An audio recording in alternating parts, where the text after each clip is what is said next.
Ronnie suffered a devastating setback. In his case, he missed out qualifying for the Summer Olympic Games. But he never allowed himself to wallow in self-pity.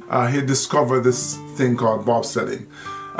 So the lesson here is that he kept an open mind, and because he had an open mind, he was able to see a possibility, the possibility of realizing that dream of actually competing in the Olympic Games, being on the first Jamaica bobsled team in this case.